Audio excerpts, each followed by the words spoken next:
This is weird. We've got a sovereign fleet approaching from the rear. Why would they do that? Probably because Rocket stole some of their batteries. Dude!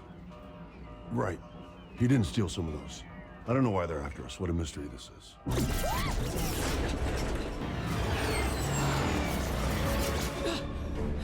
What were you thinking? Dude, they were really easy to steal. That's your defense? Come on, you saw how that high priestess talked down to us. Now I'm teaching her a lesson. Oh, I didn't realize your motivation was altruism. It's really a shame the Sovereign have mistaken your intentions and are trying to kill us. Exactly. I was being sarcastic. And that's a clip from Guardians of the Galaxy Vol.2. It stars Chris Pratt. Chris, hello, good afternoon. How are you, sir? I'm fine, thanks. How you doing today? Just to confirm, this is a radio interview, so you don't need the powder.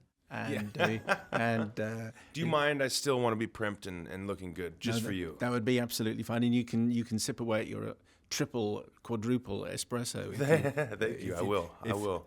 If they could put that into an IV, they would. How are you enjoying the whole rigmarole, the whole procedure, the whole circus of launching this second movie? I'm loving it. I'm having a really good time. We're thrilled. The movie is really good. We feel positive about it.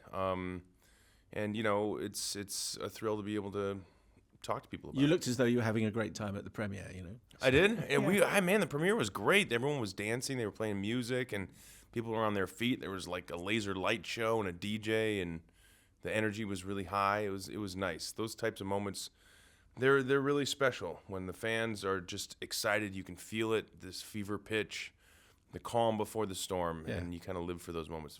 Very electric. Compare what it's like now launching Volume 2 with how it was when you were out selling Volume 1 and what the expectations were, because it was very different. Right, yeah, the expectations are higher this time around. I mean, people know who the Guardians are. They loved the first movie. They are excited to come back, and they want more.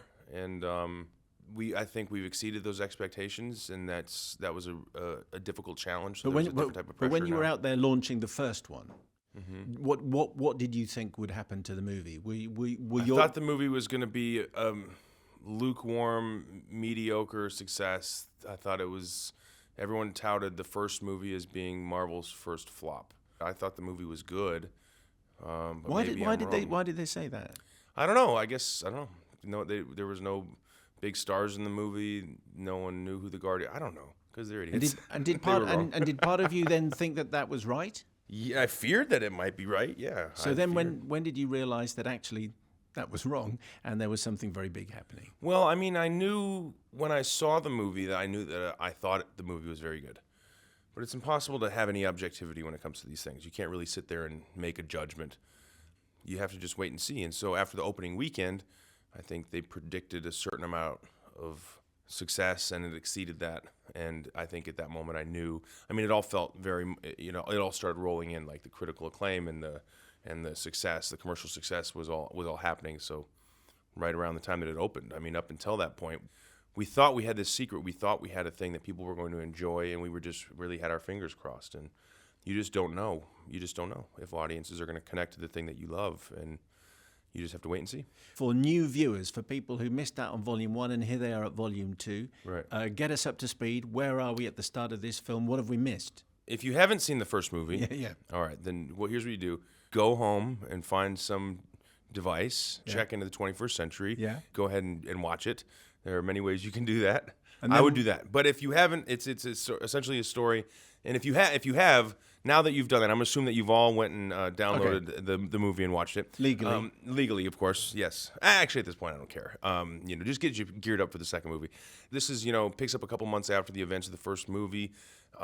Peter Quill has taken on a leadership role in the Guardians of the Galaxy. They're a bit more famous now, and they're procuring mercenary work around the world.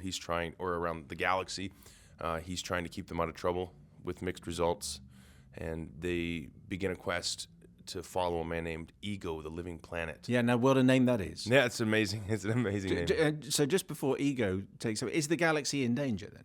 It's safe to say that the galaxy is in danger. Maybe the galaxy is always in danger. Yeah, well, it's in dire need of guardians, that's for sure. Okay, so Ego then. So I'm not quite sure. I've read many interviews with you when you're very guarded about what you can say. But now that the film is out and the premiere is there and the reviews are in, tell us about Ego. It's Kurt Russell.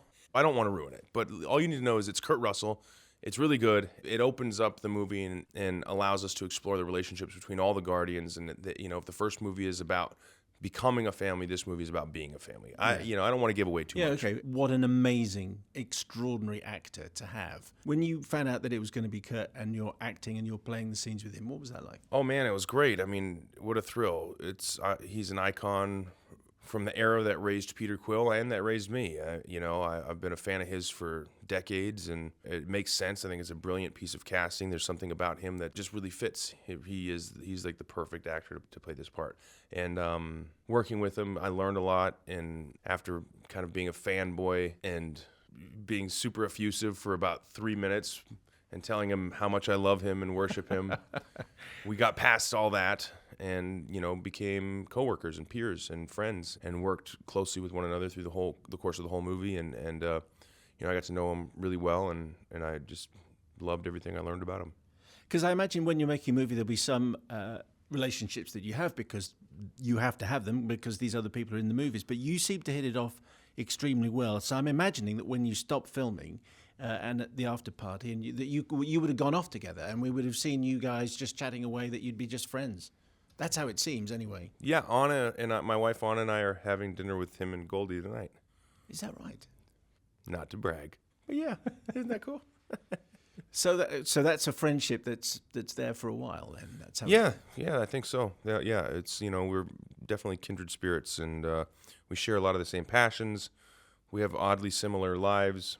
I mean, he's a lot cooler than I am, but we both married good-looking, funny ladies who have a similar sense of comedic timing and seem very similar. And we both are outdoorsmen and had similar upbringings, and we're just kindred spirits. And did you spend much time discussing Escape from New York? A little bit. What an extraordinary film that is. That is awesome. Snake, yeah, man. I feel like Peter Quill would be a big fan of that movie. And a great soundtrack for that, of course. But the soundtrack for this film, some words about the music that goes into this, because everyone will know that it's an important moment, that the awesome mix is there. How much of the songs are you aware of on set? Is it played? Do you know what the songs are going to... Obviously, some are discussed, but do you know what's happening? Yeah, absolutely. You know exactly what songs are going to be played. It's very deliberate. That's not a decision made in the post-production process. It's a decision made in the pre-production process. I mean, when James is writing this script, he's picking the songs. When you're reading the script, you have the musical accompaniment with it.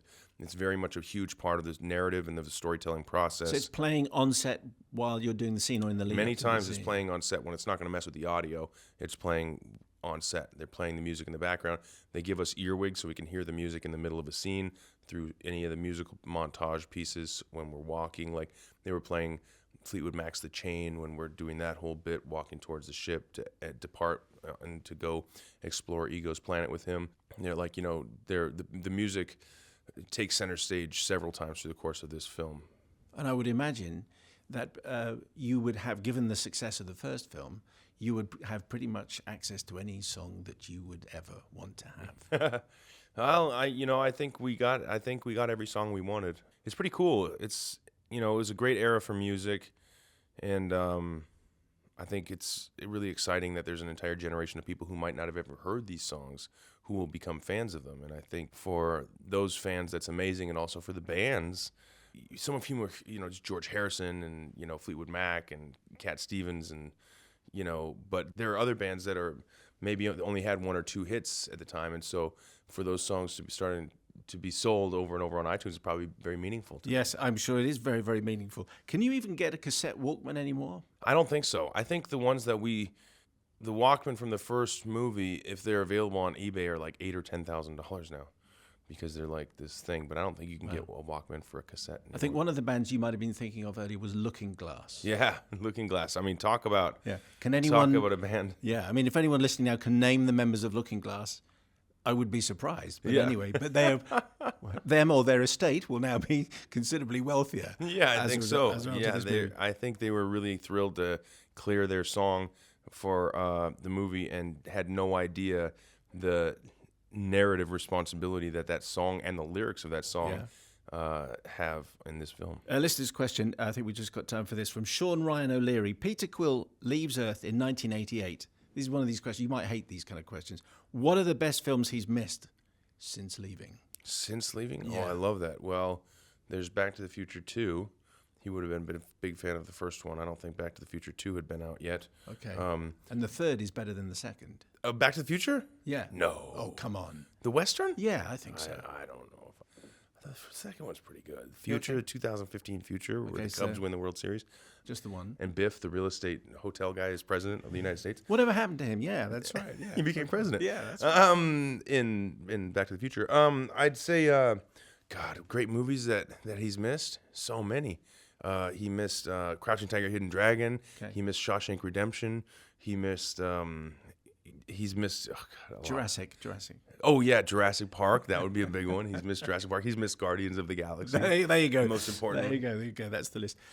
Chris, thank you very much indeed for your time. What do we see you in next? Well, Guardians of the Galaxy opens April 28th in the UK, May 5th around the world, and then I'm in the process of shooting Jurassic World 2 right now. There you go. That's why I mentioned the Jurassic thing. Oh, nice. Nice. I like it. Chris Pratt, thank you very much indeed. Thank you.